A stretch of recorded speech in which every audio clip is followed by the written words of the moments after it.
So, does anyone care to touch on this further? I watched this unfold live on the news. Like, there Yes. was no editing. It was just live footage. Yep. And don't let anybody gaslight you. This was not just a stroll through the Capitol. It was violent. It was, yes, it was absolutely violent, and it was religiously motivated.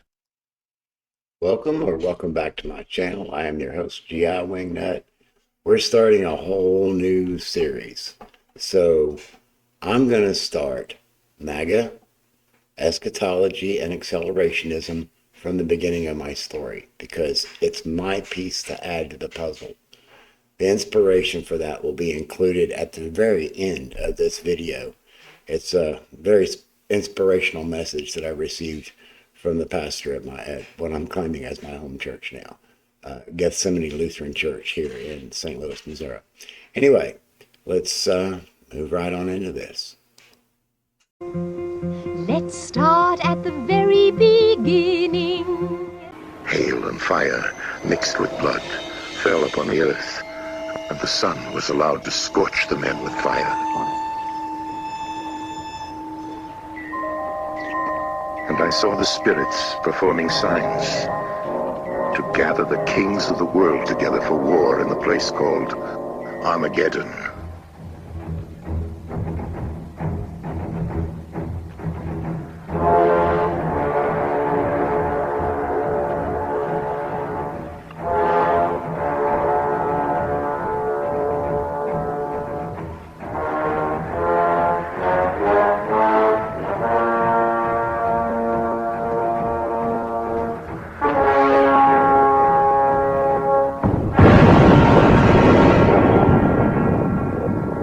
Many of the apocalyptic visions revealed to the disciple John are terrible indeed. 70% of all the prophecies written in the Bible have already been fulfilled. If the visions of the disciple John are truly prophetic, the remaining events are expected to be fulfilled in our lifetime. Yeah, let's go ahead and start with the late great planet Earth because that is where my story starts as far as charismatic evangelicalism goes. So I'm going to pull up this article first from the National Endowment for the Humanities. And we're going to try to read through all of this. I'm probably only going to, I'll see how much I can get through this. Anyway, the late great planet Earth made the apocalypse a popular concern, asking, what would Jesus read? This book, The Late Great Planet Earth, contains incontrovertible proof that Christianity is the one true way. Everybody should read it. Every 3 years, Hal Lindsey writes a new book denoting how the world will end in 5 years. Each subsequent book explains how he wasn't wrong in the previous book, and the world will really end in 5 years. He has followed this pattern for 3 decades, and now acknowledged as the, quote, the foremost authority on biblical prophecy of the world in the world today, end quote. I'm an electrician. If I had been doing my job poorly and wrong for 30 years, I doubt I would be the foremost authority. In fact, I dare say I would have ceased to make a living in my chosen profession in the first 10 years. These are readers of the late great planet Earth on Amazon. Long before the Left Behind books crowded the New York Times bestseller list, Hal Lindsey and C.C. Carlson's The Late Great Planet Earth introduced millions of readers worldwide to end times prophecy, an acceptable, engaging introduction to the coming apocalypse. The Late Great Planet Earth was the best-selling nonfiction book of the 1970s. 10 million copies were in circulation by the end of the decade. It sold more than 28 million copies in 1990 and an estimated 35 million by 1999, and was translated into more than 50 languages. A 1977 movie version, narrated by Orson Welles, ran in theaters nationwide and was later broadcast on HBO. And just a side note, it's available on YouTube. It's an interesting watch. Anyway, continuing with the article, Lindsay was the most widely read interpreter of prophecy in history, said one critic. Another claimed that only the Bible itself had outsold the late great planet Earth. Initially, the late great planet Earth was sold primarily in Christian bookstores and through the mail. Despite its great popularity, it did not appear on the bestseller lists, which tracked only sales in trade bookstores. In response, the year after the late great planet Earth was published, Zondervan, Lindsay's non-denominational evangelical publisher, placed an ad in Publishers Weekly next to the bestseller list. The headline read, "A phenomenal bestseller you will not find listed on the opposite page." Lindsay's book was only one of many big sellers that did not make the lists. Between 1972 and 1977, religious book sales grew 112%, compared with an overall industry growth of 70%. In 1971, the New York Times estimated that religious publishing was a $1 billion a year business, having nearly doubled in size since the early 1970s. That was 1981. Wow, that was a long time ago. Continuing, moreover, it continued to grow approximately 15% a year, with evangelical books representing the fastest growing sector of that market. Although evangelical publishing was large and growing rapidly in the 1970s and 1980s, mainstream media often ignored its influence or dismissed it. Lindsay, in particular, had a significant public relations problem. Hal Lindsay is an Advent and Apocalypse evangelist who sports a Porsche racing jacket and tools around Los Angeles in a Mercedes 450 SI, Publishers Weekly said in 1977. And even though his best-selling books of Bible prophecy warn that the end is near, Lindsay maintains a suite of offices in a posh Santa Monica high-rise for the personal management firm that sinks his royalties into long-term real estate investments. Scholars and intellectuals, meanwhile, condemn the late great planet Earth for being theologically wrong, historically inaccurate, and aesthetically bad. Pity those who look at Lindsay's books to lead them through the Bible, wrote one theologian in a book-length debunking. Lindsay's views represent yet another link in a long chain of mistaken interpretations of God's Word. Hey, if you want to take some more look at that, I suggest you pop over to Magical Mystery Church.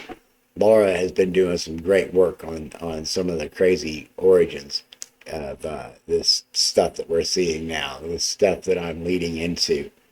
And my work will end up leading crossover into her work. We'll get there. There's so much to cover. I mean, I'm already just starting out like 1970s. Anyway, back to the article. As a scholar of popular books, I was fascinated by this gap between popular celebration and frequently justified scholarly condemnation. Why would so many Americans read a bad book with such intensity and passion, rather than dismissing them as stupid or tasteless or assuming they suffered from false consciousness? I decided to investigate how and why the late great planet Earth mattered to millions of lay people.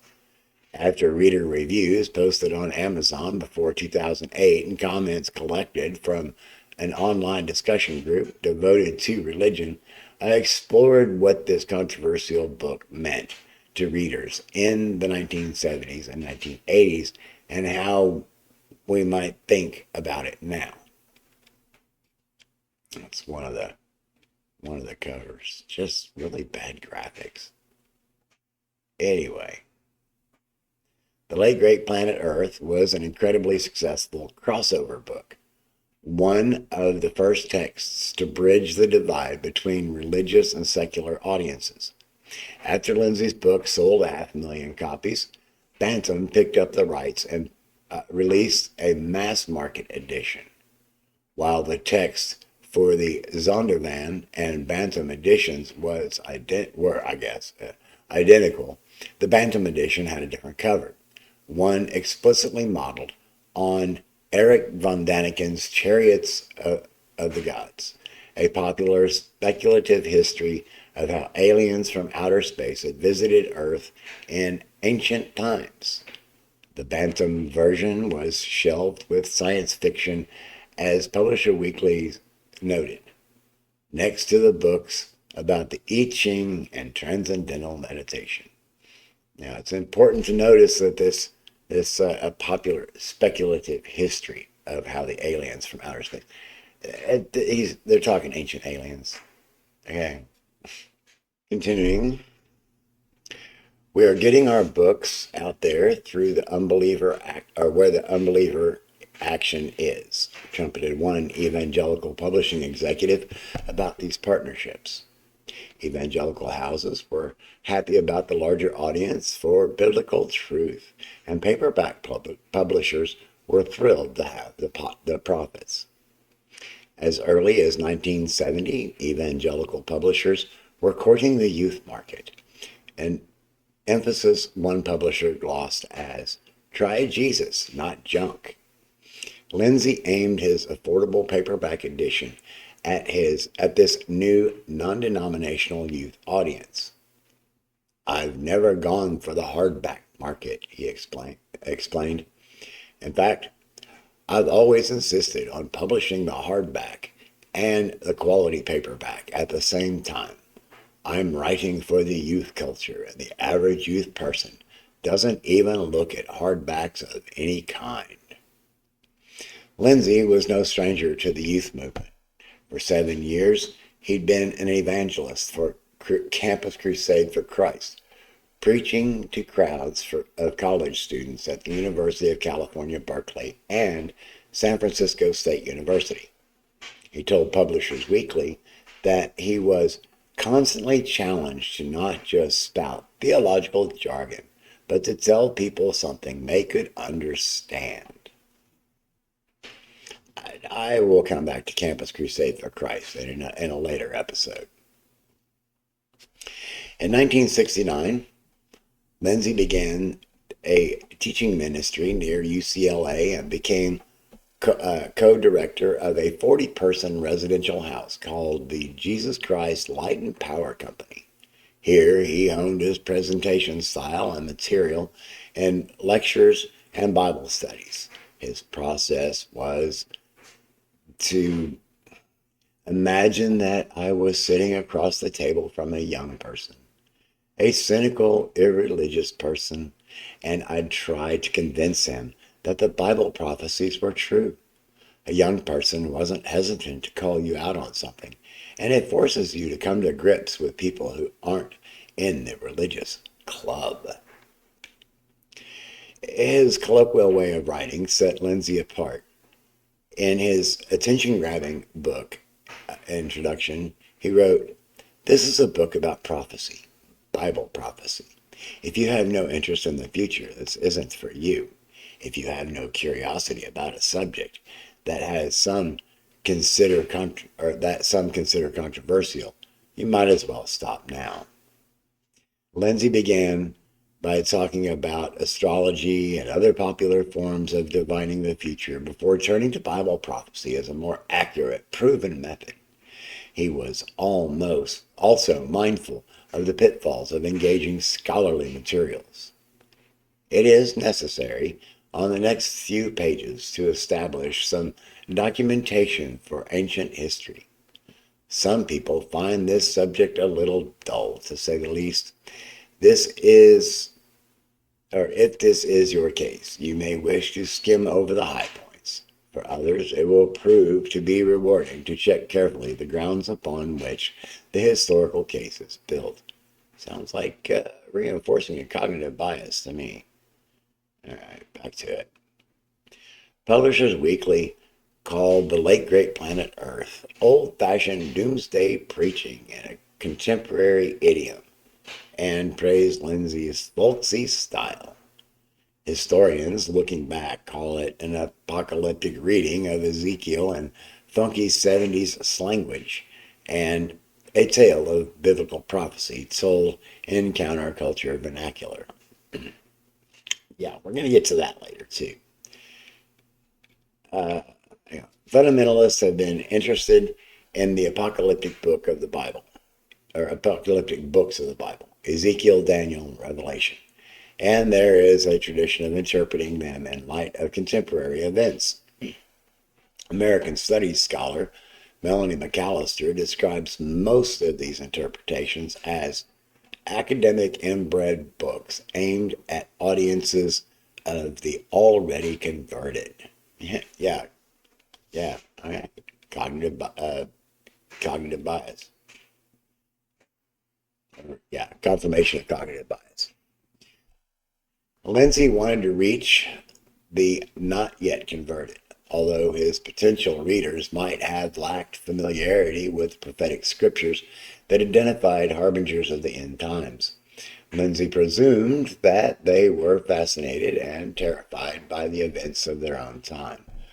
Lindsay's apocalyptic writing falls into the category known as premillennial dispensationalism, ideas espoused by John Nelson Darby, a 19th century Englishman who wrote about the division of history into 7 great eras or dispensations and the imminent return of Jesus Christ before the final dispensation, a 1,000-year reign of peace.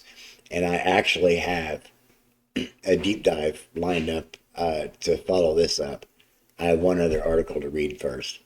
It might have to be a second episode. We'll have to wait and see on that. It depends on how time goes. So, premillennial, and this is what I grew up with. Premillennial, obviously, this is where we're starting, right?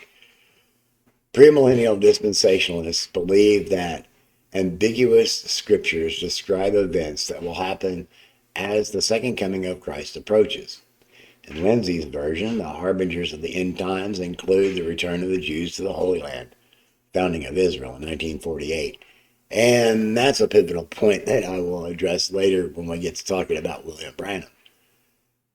So much to cover. Just put a pin in that name.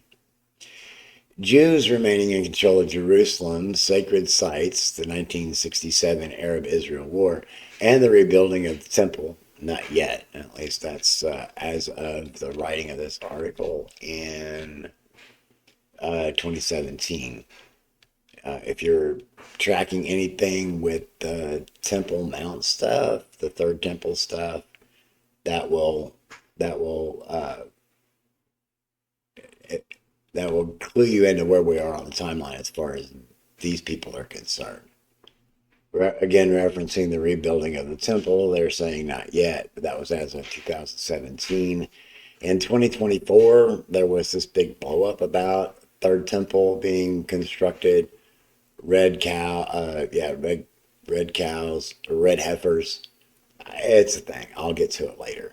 But anyway, it's a whole thing that is happening in 2024 and I'm supposed continuing to happen in 2025.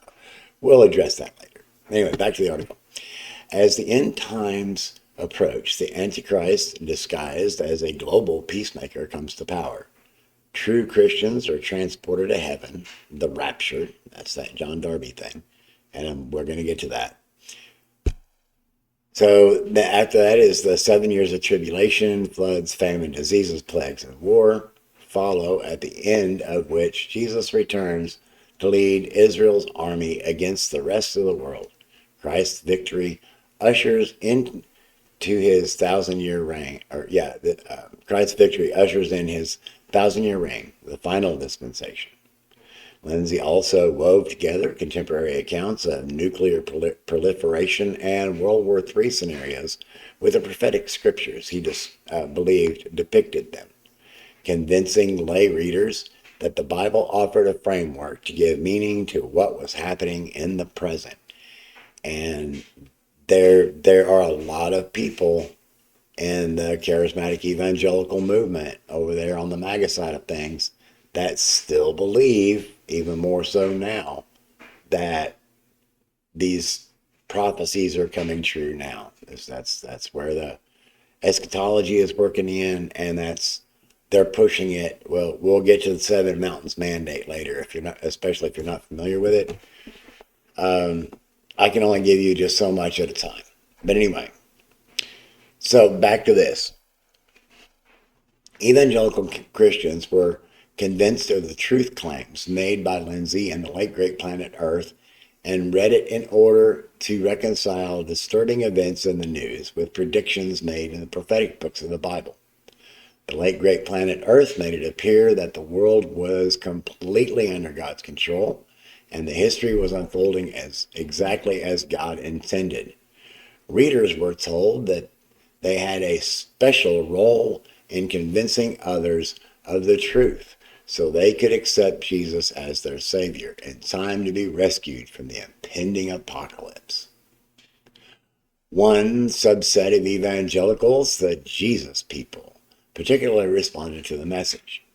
The Jesus movement was a vast, amorphous revival and renewal movement among youth, had many faces: churches, communes, coffee houses, free newspapers, street ministries, that shared an anti-institutional approach to religion and a fundamentalist theology. Times Magazine's 1971 cover about the Jesus people characterized the movement as a May-December marriage of the conservative religion and rebellious counterculture. Jesus people were like the counterculture, placing subjective experience at the center of spiritual life, emphasizing protest against established institutions, seeking a high as a form of spiritual transcendence. They were unlike the counterculture, however, in that they pursued these ends not through drugs, but through Bible study and prayer. Lindsay's own relationship to the Jesus movement was tenuous. The movement was centered on the West Coast in street ministries, communes, and coffee houses that ministered to drug addicts and runaways, while Lindsay's ministry at the Jesus Christ Light and Power Company near UCLA appealed primarily to athletes and college kids. It bore little resemblance to the controversial communes, which residents turned their backs on this world to study the Bible and evangelize on the streets. That said, the late great Planet Earth was unarguably the Jesus movement's textbook. It appeared next to the Bible in almost every movement commune, church, or coffee house, and was responsible for drawing in converts. The New Age or science fiction readers approached the late great Planet Earth quite differently. For them, it was engaging fiction. They found its fantastic elements appealing precisely because they offered escape from contemporary life, and certainly nobody was moved to action. One reader remembered talking about the book with his girlfriend, whose brand of counterculture evangelicalism was continuous with her attraction to proto-New Age things, including von Daniken's Chariots of the Gods. An Amazon reviewer situated the book in this genre tradition for the other potential readers in a review headlined "Interesting Fiction," describing the late great Planet Earth as like Nostradamus and Edgar Cayce. Another person lumped the late great Planet Earth with the Bermuda Triangle, the Philadelphia experiment, and the population bomb into a category described as sensationalist expose.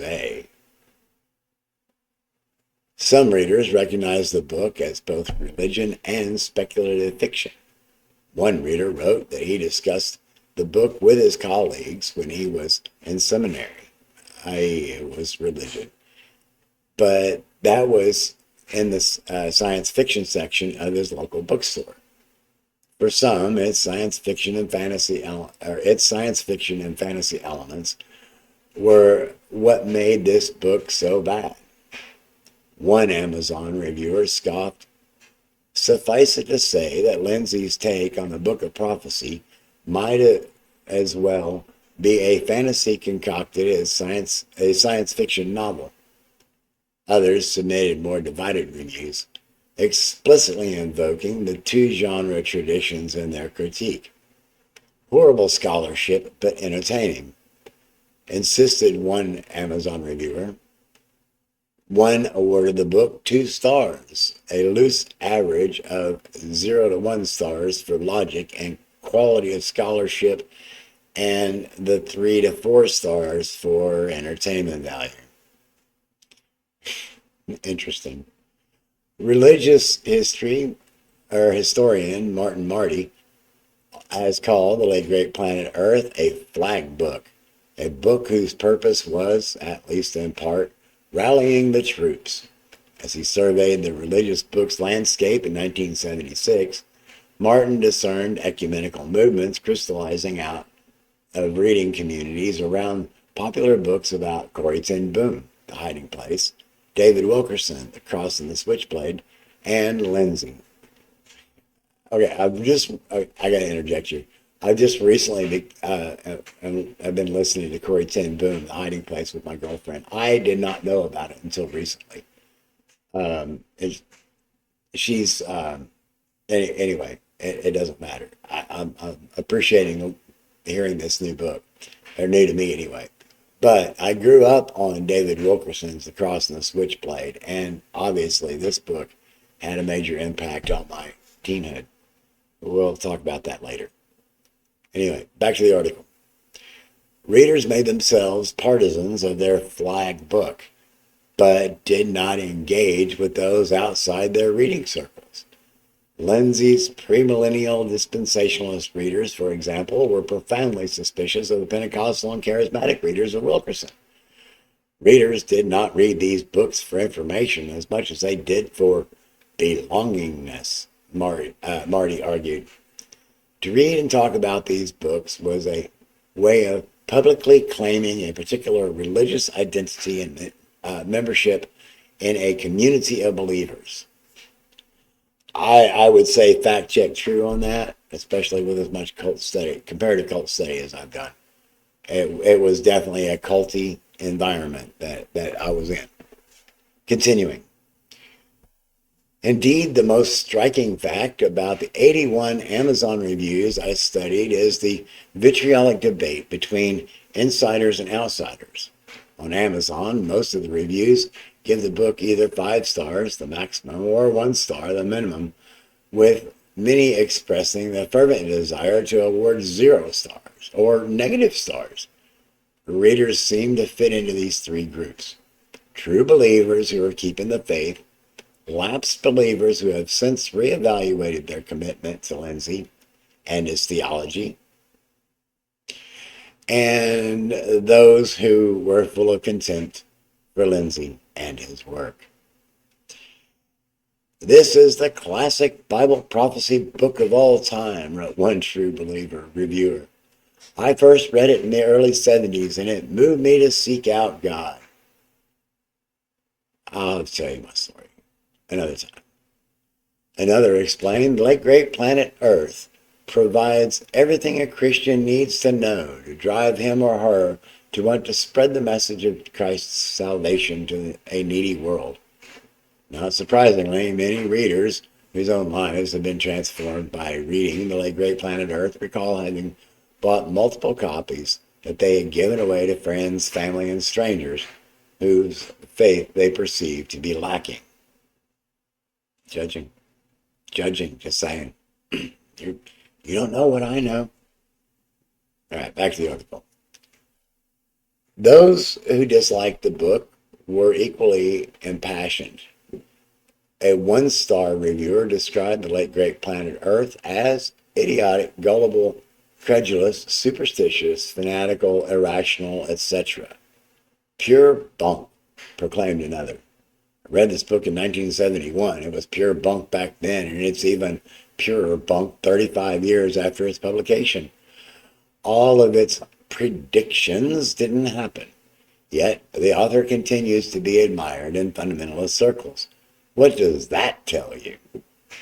Some reviewers characterize Lindsay as a snake oil salesman and a scam artist. Many of the book's readers had first encountered it when they were teenagers. Sometimes the book had the endorsement of church leaders. One person remembered, "This book practically replaced the Bible in the fundamentalist church I attended in the 1970s. In other cases, the book circulated underground among the young people, although it was roundly condemned by the minister. One reader explained that it helped create opposition between parents and elders and truly Christian youth. Okay. For me, where I grew up, it really fueled the studies into the book of Revelation and some really wild interpretations. I'll bring that to the table later. Let's move on to this because I think it's important. I think this is very important to understand where they're coming from. So, the effect of Lindsay's book was to move the emphasis from the church as an institution to the individual believer. Lindsay distinguished between the apostate church, visible, physical gathering of people who may call themselves Christians, and the true church. He argued that apostate churches could be of any denomination, and he urged readers to embrace true belief. However anti-church or narrow-minded or dogmatic that true belief might be labeled. Thought control much? More later. Lindsay placed particular emphasis on the distaste many young people felt for organized religious life. In talking with many young people from various backgrounds, I have found that the institutional churches are viewed by them as a reflection of all they despise and what they consider materialistic, hypocritical, and prejudiced elements in our American culture. Lindsay insisted that the failing here was all the churches. Young people eagerly received Jesus when they realized that the alternatives, welfarism, socialism, or drugs, would not provide lasting meaning in for their lives. Churches, Lindsay maintained, either could not communicate the truth about Jesus in ways young people found compelling, or they were not seeking the truth at all. As a consequence, they could not compete with radical political organizations which, falsely, promised the salvation young people were seeking.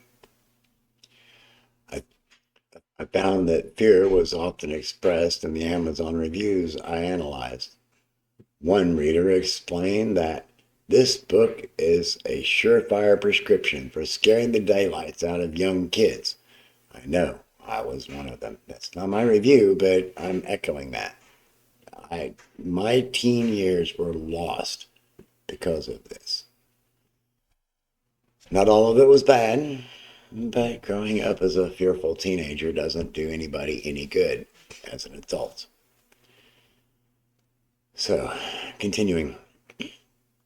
Some of the adult Amazon reviewers reflect back on the reading of their teenage selves. This book's strength lies in its ability to terrify a non-believer into becoming a Christian, and probably millions of non-Christians or lukewarm Christians out of stark fear because believers, some even pastors and missionaries, although some Lindsay supporters defended him against charges of being a fearmonger, others suggested fearmongering was necessary. There is something you should be afraid of. It's called hell. In all caps, so they're screaming it. Many were concerned for their own salvation. For years, the fear was for the nation and the world. The Cold War, environmental degradation, the arms race, they all contributed to a millennial panic that was ahead of the actual millennium. One reader recalled, I can remember reading Lindsay type stuff, and it was totally conflated with fear-mongering about the Russians invading and taking over the U.S. I can remember waking up from a nightmare about this. Another wrote, I recall thinking about the Pope's near assassination, followed by Reagan's near assassination, where surely some sort of harbinger of the end. Some remember not fear, but excitement. One reader who wrote to me recalled that as a teenager, he found the idea that we were soon to be taken out of this world absolutely thrilling. I was a skinny kid with big glasses, and I wasn't really happy with myself or very confident with peers. Man, did I look forward to the end of all that. Man, that's messed up. All right, moving on. In this book, or in his book, When Time Shall Be No More, Prophecy Belief in Modern American Culture, Paul Boyer argues that a belief that the end of the world is inevitable, held by a large number of Americans and American policymakers, profoundly shaped American foreign policy at the end of the Cold War. If the end of the war was inevitable, it was God's will. What was the point of trying to sign new non-proliferation treaties? Similar. Melanie McAllister argues in Epic Encounters, Culture, Media, and U.S. Interests in the Middle East since 1945, published both in 2001 and 2005, that Lindsay's book politicized white evangelicals, although they had largely eschewed worldly politics to attend to personal sin and salvation. In the wake of the Scopes trial in the 1920s, evangelicals were admonished by Lindsay that understanding the Bible required their engagement with contemporary Middle East politics. While texts like the late great planet Earth had implications for nuclear proliferation and foreign policy, they also had an impact on miserable kids who desperately wanted to be out of their suffocating high school worlds. Young men whose counterculture girlfriends were into both Jesus and New Age stuff, and people who wanted to fit into church youth groups where the late great planet Earth had replaced the Bible. However diverse their responses, ordinary readers did not seem to care much about theological correctness or historical accuracy or aesthetic beauty, issues of great importance to scholarly readers.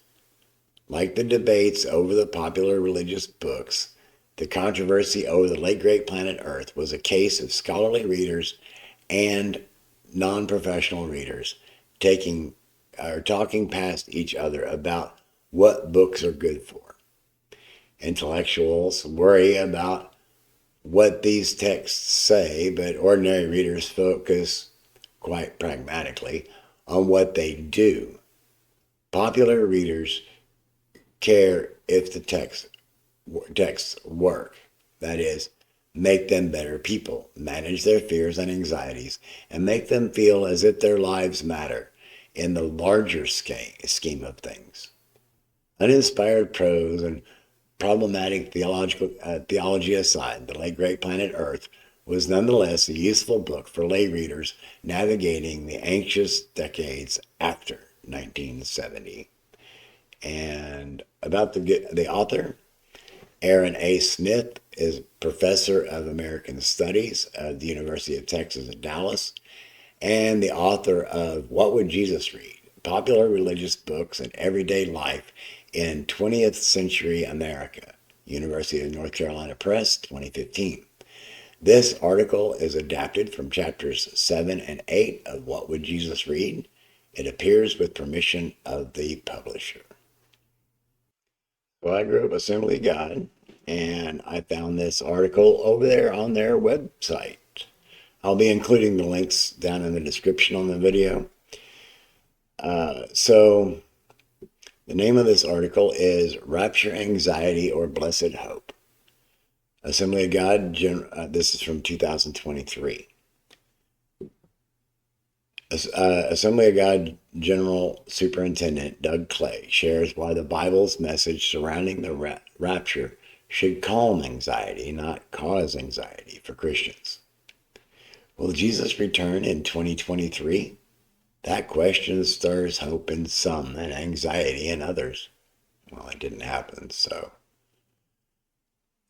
How can the thought of Jesus' return produce anxiety? Stories of rapture anxiety received prominent media attention in 2022. Some ex-evangelicals, people raised in Christian homes who now question traditional evangelical doctrines, often because of traumatic experiences, say the teachings of the rapture caused them anxiety. As pastor, my heart aches for the people who suffered trauma because of their church experiences. Should the doctrine be a source of anxiety? Absolutely not. Article 13 of the Assemblies of God Statement of Fundamental Truths says that the rapture, the resurrection of those who have fallen asleep in Christ, and their translation together with those who are alive and remain unto the coming of the Lord, is the imminent and blessed hope of the church. The rapture should calm anxious Christians rather than cause anxiety. No matter how bad things get, we know that our blessed hope is imminent. The doctrinal statement lists 4 texts for rapture. 1 Thessalonians 4:16 through 17, Romans 8:23, Titus 2:13, and Corinthians 15:51 and 52. A close look at the broader context of each passage reveals how the rapture inspires hope. It says in 1 Thessalonians 4:13 through 18, Paul addressed Christians who were worried about the deaths of fellow believers. Would they miss out on Christ's return?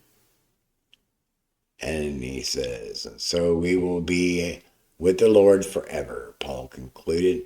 Therefore, encourage one another with these words. This interpretation, we'll get to it. That's why I have the next piece lined up. Romans 8:18 through 25. I really don't want to read these. I just want to introduce them because we're going to tear them down in the next video. And then, let's say, so in Romans 8:18 through 25, believers were troubled by their present suffering. Those sufferings weren't merely personal, they were cosmic. The whole creation has been groaning as in the pains of childbirth right up to the present time. A few things make us despair as much as deep, persistent suffering. Is there an end to our suffering? Paul wrote that our suffering ends when Christ returns and accomplishes our adoption to sonship and the redemption of our bodies. So we'll get into it. Hope appears again in Titus 2:11 through 14. Indeed, verse 13 gives Article 13 of the Statement of Fundamental Truths its title, The Blessed Hope. 1 Corinthians 15:50 through 58. And so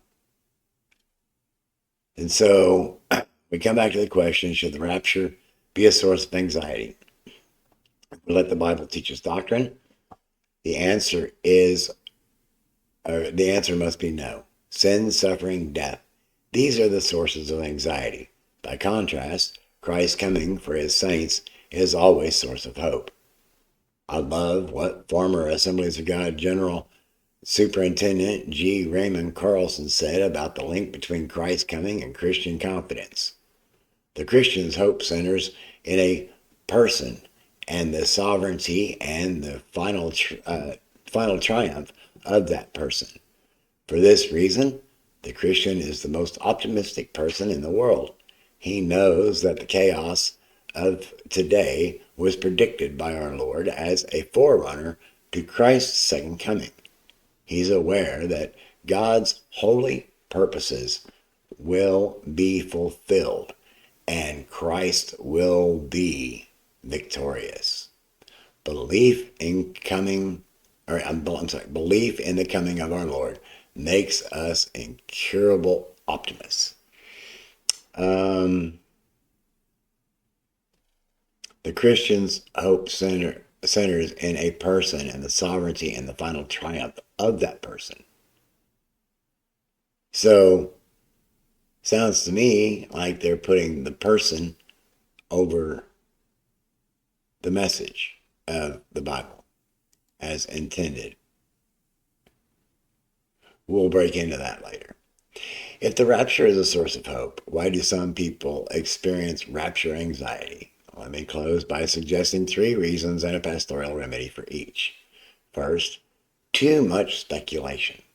Perhaps you remember the believer who published a book titled 88 Reasons Why the Rapture Will Be in 1988. When it didn't happen, he issued revised editions in 1998, 1993, and 1994. In all 4 cases, his predictions were wrong. If you don't know about QAnon, all those dated predictions also failed, as well as the Trump prophets, and I'll get to them later. Anyway, back to this. We shouldn't be surprised by this. After all, Jesus said, about that day or hour no one knows, not even the angels in heaven, nor the Son, but only the Father. Be on guard, be alert, and you do not know when the time will come. It could happen any second. It could happen any second. Anytime in the next 5 minutes. I heard that 50 years ago. Continuing, and going to try to wrap this up. Even if Christ didn't know the day or the hour of his return, then neither do we. We harm others and our own reputations when we claim to know more than we possibly can. Second, too much bad news. Remember the 1972 End Times trailer, A Thief in the Night? This film emphasized the horrors of the Great Tribulation that will occur after Christ raptures the church. Okay, pump the brakes right there. Thief in the Night was the first of a 3-part series that is horrifying. For a teenager living in a doomsday-inspired environment, it was horrible. It was horrible. There are reviews available on YouTube. You can find it on YouTube. If you didn't grow up in this environment, in this charismatic evangelical environment, then it might help give you an insight. Some people might laugh at it as 70s era low-budget horror, but it worked. It worked so incredibly. Oh man, it worked. Anyway,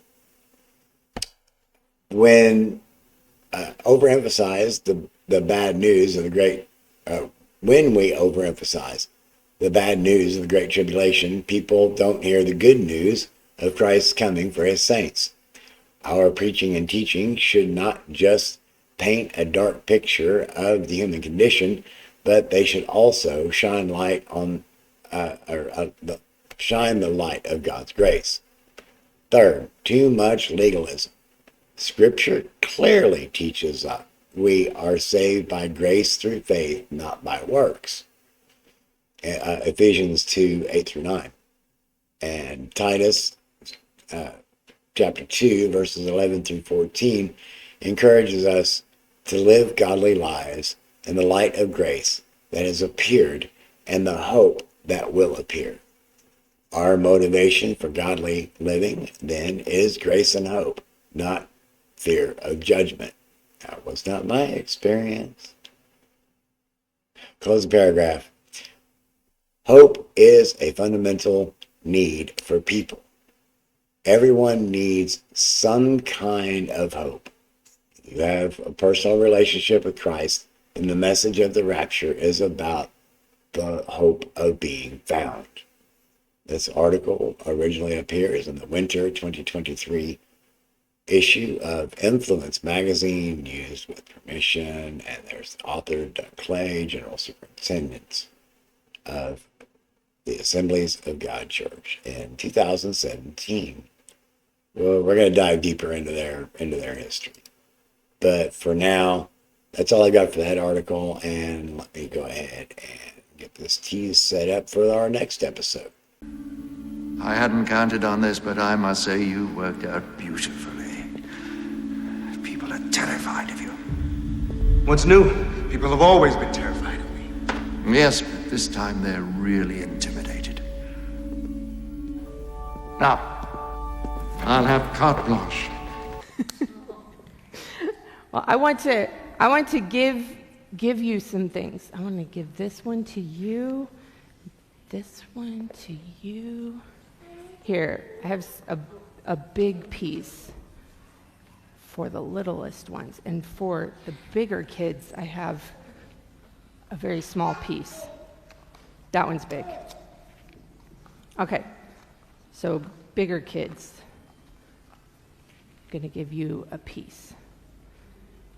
Now I want you to look at your piece. Some of you can tell what it is. Here, Maya. It's a puzzle piece. What's the picture? Mine is the top of Yours is the hat. We don't know who's wearing it. You see maybe something like a barn. I have a piece of grass. You have some flowers? Huh. And some of the littlest ones, do you recognize what you have? A butterfly or a caterpillar. But it's all by itself. It's not part of a bigger picture.